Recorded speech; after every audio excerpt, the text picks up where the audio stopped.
When I saw one line in a New York Times op-ed that made no sense, I went to fact check it. That led me to discover something big about what's going on in American democracy and why we are in danger of losing it. The media is not only ignoring this, it's actually helping usher it in. This shows so clearly how both political sides are increasingly okay with authoritarian anti-democratic moves. Now, this case involves what sounds like a local story, New York City's mayoral primary. But here's what you'll learn today. The man who won the Democratic nomination, the man who is being hailed as this new young leader in the Democratic Party nationwide, Zohran Mamdani, he announced that he will defy the law and grant himself a power he does not have to arrest someone without a warrant, without any legal right to do so. He has announced that he will abuse his power. And he did this while attacking Trump for having people arrested without a warrant. This is huge, folks. Democrats are cheering for a man who has taken a move out of the authoritarian playbook. If you're thinking, what? Really? I don't blame you. The media has totally blown it on this. This is a 5-alarm fire for democracy, a powerful sign of how anti-democratic steps are being normalized by both major political parties. And it shows how leaders can take anti-democratic steps as long as they describe those steps in language that pleases their political base. As part of today's episode, you'll hear how same-sex marriage fits into this. Also, a Star Wars quote that speaks to this moment. Plus, your amazing reactions to last week's episode about the media endangering pregnant women who need emergency abortions to save their lives. All that and more coming up today on They Stand Corrected.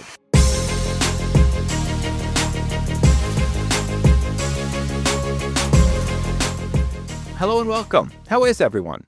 Those of you in the United States, did you have a good July 4th holiday? This is a big travel time. Maybe you're driving somewhere right now listening to this podcast. Thanks. For those of you who don't know, my name is Josh Levs, and this is my podcast, They Stand Corrected, which fact-checks the news. I spent 20 years in mainstream media, 10 on NPR, 10 on CNN, where I became lead on-air fact-checker. But I saw then, so clearly, we at CNN and other places put out reports that are factually false, and no one is fact-checking the media until now. I look into all kinds of stories, especially the ones that you all send me to look into. There are two great ways to reach me to let me know the stories that you think I should pay attention to. The best way is through my newsletter. With each episode, I send out multiple newsletters these days, packed with links and videos and images and other information. I don't expect you to take my word for anything. It is free, and I encourage you to get it. I launched this show entirely myself. The way that this show can exist is through your support, and a bunch of people are choosing to become paid subscribers to the newsletter. They get exclusive content, lots more information. I've been sending out some transcripts to them and money-saving content, showing my paid subscribers how they can access major news stories for free legally. Anyway, the rate is basically as low as the platform allows. You will see the link in the newsletter, or just check out my website, joshlevs.com, JOSHLEVS.com. The newsletter is on a platform called Substack. The other way to reach me, available to anyone, is through a form at my website. You'll see it there, and it's a really cool form. It sends you a code while you're filling it out so that spammers and haters have a much harder time getting through. It's working really well. Those two ways are also how you can send me feedback, and I've been getting amazing feedback from you all, including last week's episode. A doctor joined me to explain how media failures recently have been endangering the lives of pregnant women who needed emergency abortions to save their lives. So thank you for these responses. I'm looking through them still. So many people writing in that it was so important, that they appreciate it. Thank you. One person sent me this really interesting note through the newsletter, but I need to set this up so you know what I'm talking about here. So in the episode, I pointed out there's a federal law that says anyone who shows up at a hospital has to have the treatment that they need to survive and stabilize immediately. And news agencies were falsely saying that the Trump administration has said that if a life-saving abortion is necessary, they don't have to do it.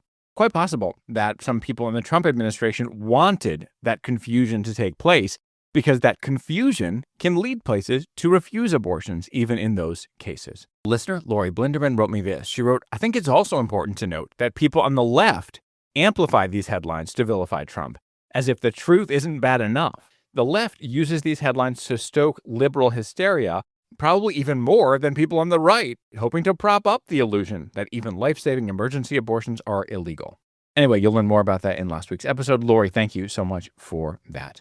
Also in the newsletter, you will see my recent write-up about what I'm calling the world's most dangerous hit piece. It was a crazy and damaging piece from a newspaper called Haaretz. It's not a U.S. national mainstream news outlet, so it's less likely to be mentioned on this show. But you can see my piece on the world's most dangerous hit piece in the newsletter. Let's jump into what I have for you today, starting with this 5-alarm fire for democracy. I'm sure you remember this.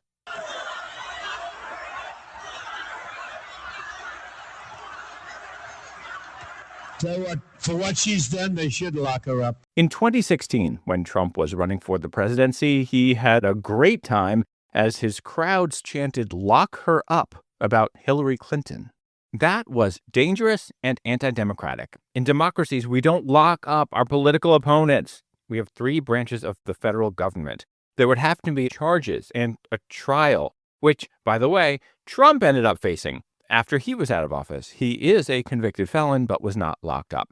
Now, there were times in 2016 when some people in Trump's orbit made arguments about how locking up Hillary Clinton could somehow happen legally, like they insisted she had violated specific laws and there would be a trial. But it was obvious what was happening. Dictators do that. That brings us to the mayoral race in America's largest city. The man who won the Democratic nomination has announced that he would arrest someone without a warrant. He's not even making any pretense of having legal authority to do this. And people keep cheering him. His name is Zohran Mamdani. He's favorited to win the election. Progressive figures love him, like Bernie Sanders, AOC. He's all over the national media, but none of them are helping you understand this threat he has made. It's such a strong sign of how people on both sides of the political spectrum are fine with anti-democratic maneuvers, steps that strike at the foundation of our system of laws when they feel it benefits their side. Mamdani has a terrible record on anti-Semitism. There is a good column about this in the Wall Street Journal, actually. I'll put that in the newsletter.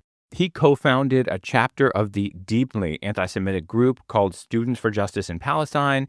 That is an organization, by the way, that went on to celebrate the October 7th, 2023 massacres by Hamas, calling them a historic win.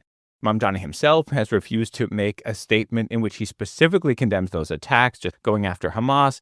Instead, he gave a generic line in the wake of those attacks about mourning people killed, quote, in Israel and Palestine, even though what happened in Israel was the worst, most evil terrorist attack of modern times.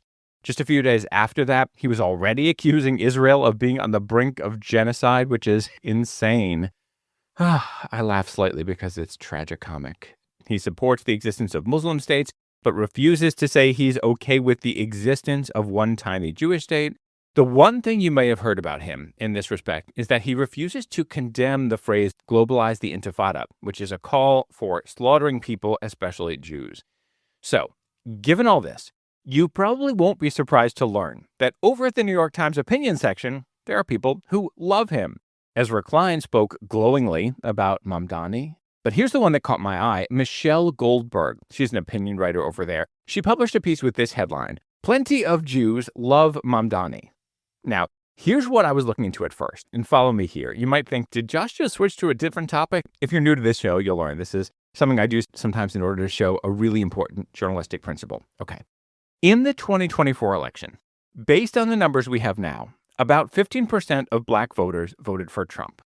As far as I can tell, the New York Times op-ed section has never, in all these years, run a piece at all from a black Trump voter or from anyone arguing that black voters have good reason to love Trump. I searched, found nothing. I contacted the Times to ask, and shocker, I have not heard back. The New York Times folks know about this show, by the way. I hear from folks inside about that all the time. It's true for most of the big news agencies. At this point, fortunately, people inside tell me that execs know and are just hoping you, listeners, will not discover this show. All right, so despite 15% of black voters supporting Trump, New York Times op-ed section has not had anyone from that group or arguing that black people should love Trump. Meanwhile, how many Jewish Democrats in New York voted for Mamdani? It could be even fewer than 15% of those who took part in the primary. The numbers are not clear yet. There were a couple of polls in advance of the election. One suggested 20% of Jewish voters might rank him in their ranked choice voting. Another survey said 14%. Either way, no one is saying it was anywhere near a majority. Nevertheless, within days, the Times already had two Jewish op-ed people talk glowingly about Mamdani. A minority of a minority group supports a candidate. Large numbers of people in that group see that person as bigoted against that group. When it comes to black voters for Trump, the Times doesn't have anything. When it comes to Jews for Mamdani, two people within days. All right, this gets worse. Way, way worse. In the Michelle Goldberg column, in which she's praising Mamdani, she mentions that the International Criminal Court issued a warrant for the arrest of Israel's Prime Minister Benjamin Netanyahu. And she says that Mamdani, quote, has said he'd enforce the warrant if Netanyahu ever comes to New York. Okay, stop everything. This is huge. But she just moves right on with her praise of this guy. Here's what any legitimate news agency would actually tell you at that point, including in an op-ed, especially by a staffer like her. Mamdani has indeed said that he would arrest Netanyahu. That would be an illegal arrest with no authority, with no warrant, no charge, no nothing. You might be wondering how that's possible. Here's why. This thing that is referred to as a warrant from the ICC has no legal relevance in America. The United States is not party to the ICC. Any piece of paper from the International Criminal Court has no legal bearing here. Now, we need to pause for a second. The hardest thing for a lot of people to do when it comes to fact-checking is to set aside emotions. You might be someone who has no opinion about this guy Netanyahu, or has a very strong opinion, even feels that you hate him or love him or whatever. But when it comes to fact-checking, that's irrelevant. And when it comes to a legal system, how you feel about the person is irrelevant.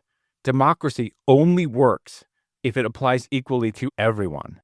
This ICC warrant is literally a decision made by three people, not Americans, not anywhere in the legal system in America. This is a fact. The mayor of New York City has no legal authority to arrest anyone based on anything from the ICC. This announcement from Mamdani, which he has made saying he would arrest Netanyahu, this is a straight-up announcement of one of the most common authoritarian moves, arresting a person without a warrant. And the hypocrisy here is mind-boggling. Mamdani and his fellow candidate, New York City's comptroller, Brad Lander, the two of them have hitched their political wagons to each other. They have been freaking out about Trump having ICE, Immigration and Customs Enforcement, arrest people without warrants. Just last month, Mamdani shared on his Twitter feed this video that was posted by Twitter user Dean Moses, in which Lander got arrested while he was standing with people ICE was trying to arrest. To see the warrant, and I will let us go. Take him in. You don't have the authority to arrest U.S. citizens. In his post on Twitter, Mamdani wrote, NYC Comptroller Brad Lander was just arrested by Trump's ICE agents because he asked to see a judicial warrant. This is fascism. And Mamdani held a news conference right after. This was just a week before the mayoral primary, and this was an opportunity for him to present himself as fighting for law and order, for democracy. He also said ICE agents have no interest in following the laws of this city. Rules for thee, but not for me. Mamdani would have no warrant to arrest Netanyahu, but says he would do so anyway. So how is he trying to justify this? He draws a false, ludicrous comparison. That's coming up.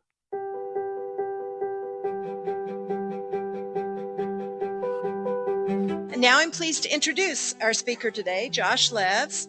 We are blessed to be able to have a speaker this evening who speaks with a lot of heart.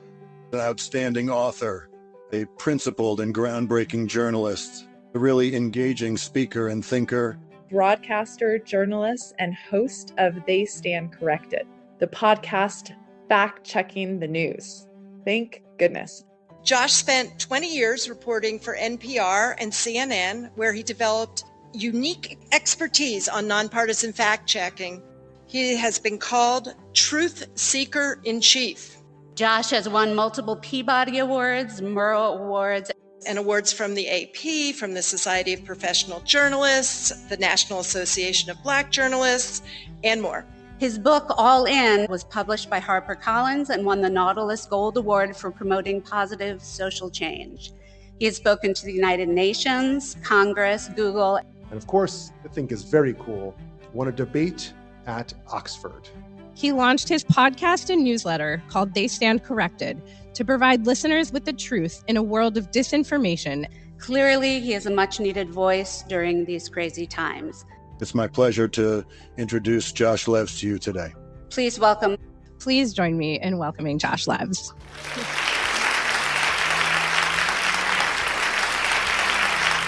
I love getting out there and meeting people like you. It's such a great opportunity to answer your questions and discover more about listeners to this show and potential listeners too. If you're interested in working out something in person or online, there's a form at my website, joshlevs.com. That's JOSHLEVS.com.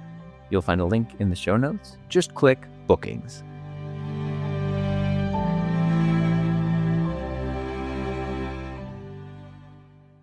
How is Zohran Mamdani attempting to justify his statement that he would arrest Israeli Prime Minister Benjamin Netanyahu if he came to New York, even though he has no legal authority to do so? He discussed this in a debate. Here's what he tried to argue. There are times when courage is required.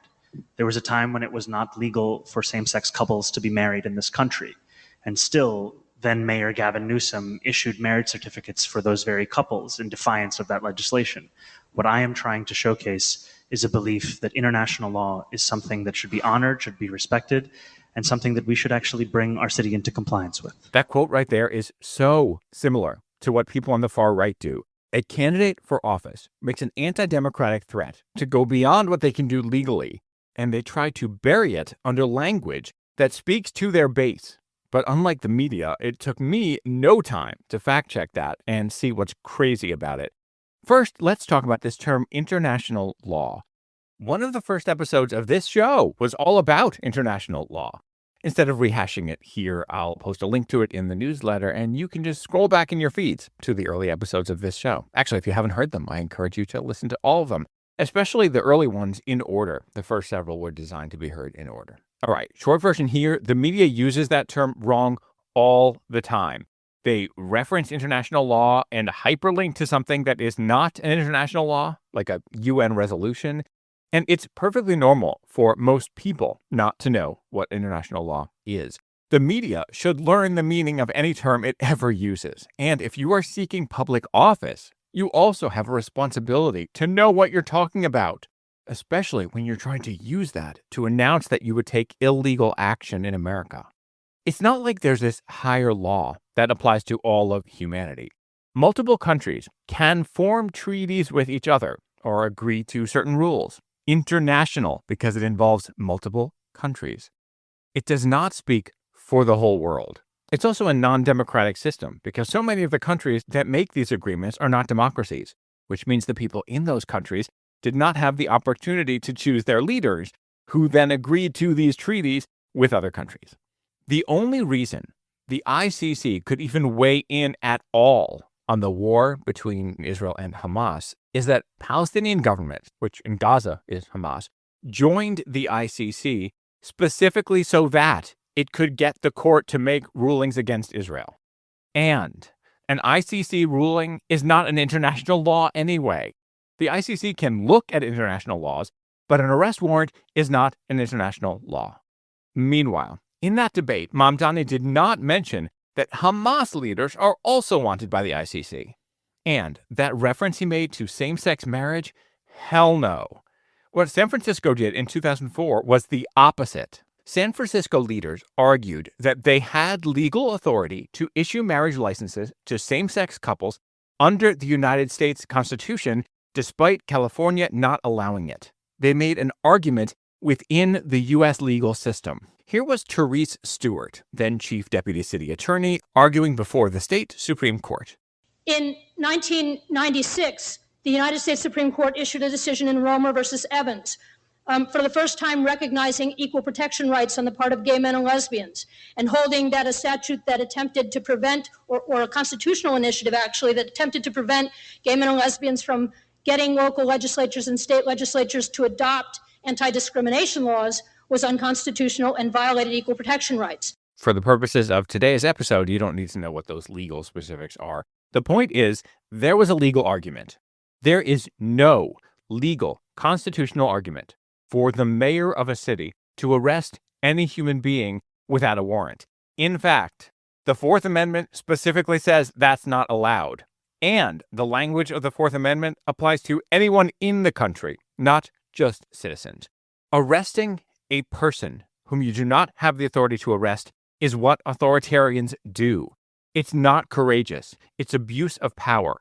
But he announces that that's what he'd do. More on this angle of same-sex marriage for a second. In that episode that I did about international law, I pointed out what it could mean for same-sex marriage. Only 38 countries, 1/5 of the total, currently allow same-sex marriage, according to the Human Rights Campaign.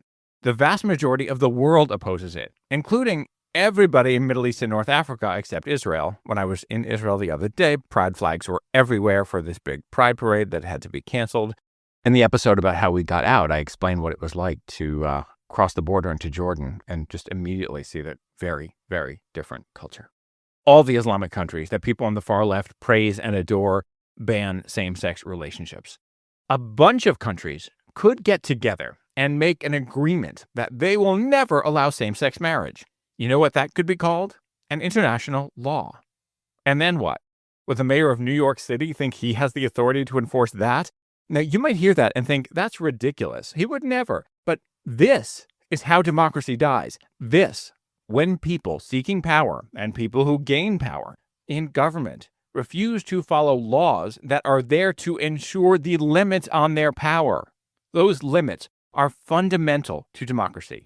On this show, I've talked about the importance of us having dictionaries. We need to use words the same way to avoid a Tower of Babel scenario. Webster's antidemocratic, opposed or hostile to theories or policies of democracy. Mamdani is openly opposing a basic policy of democracy, that the mayor of an American city does not have the authority to arrest someone without a warrant that applies in America. His threat is not courageous. It is dangerous. And if you think, well, I don't like the guy that he's threatening to do that to, it doesn't matter. If he can do that, then the mayor of any city can arrest anyone they want without a warrant. The rules have to apply to everyone. Democrats in New York City and everywhere, here is what the media is not telling you. You cannot call out Trump as lawless, saying he has to have a warrant to arrest non-citizens or anyone, and simultaneously support a guy who has said he will arrest the democratically elected leader of another nation when he does not have the legal authority to do so. Even if Mamdani were to change his position now, it's too late. He has shown who he is, openly, proudly announcing that he will violate the law, take away the freedom of a person without jurisdiction. Our democracy is fundamental to our liberty. When people cheer for Mamdani, it's time to remember this line from one of those later Star Wars movies. So this is how liberty dies. With thunderous applause. Democratic voters, nothing justifies this. Mamdani and every government official, Brad Lander, Bernie, AOC, every government official who supports and praises him after he has said he will do this should be out of government. And media, wake up! You have said nothing about this. New York Times op-ed folks, what the hell is wrong with you? More to say about this coming up.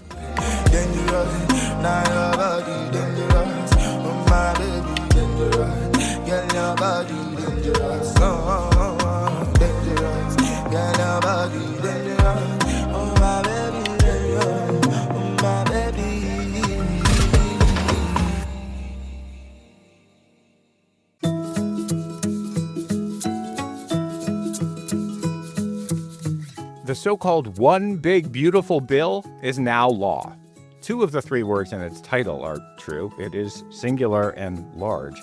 Very not beautiful, though. I am working on an episode for you, fact-checking the reports about how it will affect the country and also your life and your finances.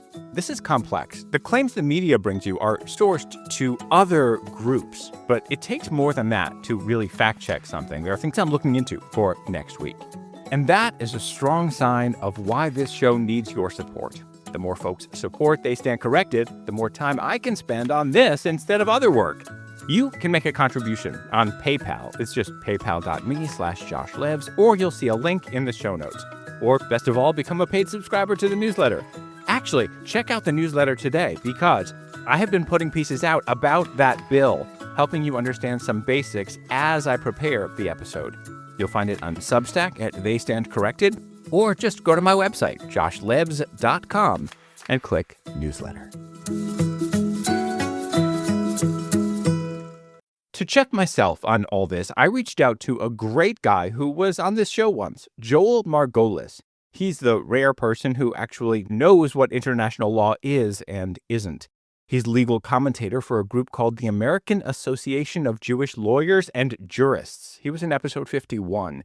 His group on its main page has an image of Justices Ruth Bader Ginsburg and Elena Kagan, 2 liberal justices. It's not like this group is some right-wing or left-wing group. Anyway, Joel said, yup, Mamdani would have no legal authority to do what he's threatening to do. Plus, a bunch of countries that are party to the ICC have said they would not arrest Netanyahu, and that arresting him could violate international law. Joel explains there's something called sovereign immunity, which is a principle of customary international law, which means it's derived from widespread past international practice.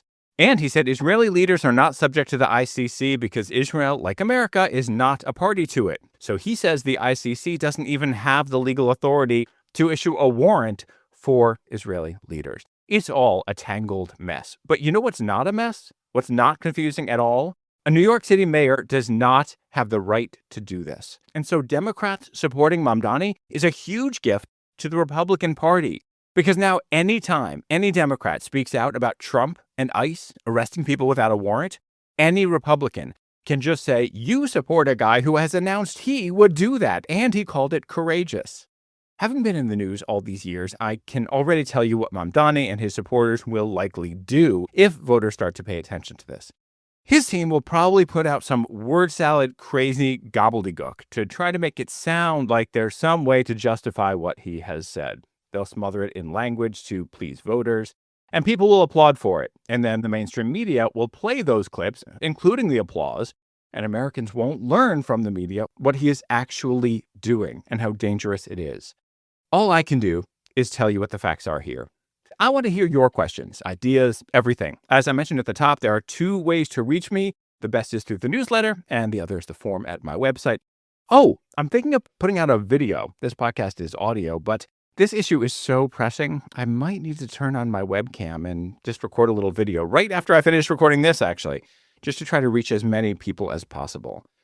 I'm just one person, but hey, if I can reach any New York City voters to help them understand this, I'll give this a shot. And you, please send this episode to anyone you know in New York City. We have to protect democracy from anti-democratic forces on all political sides.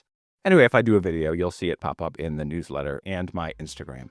All right, to everyone who is part of the fight for democracy, which begins with the fight for truth, thank you so much for listening. I will see you next week.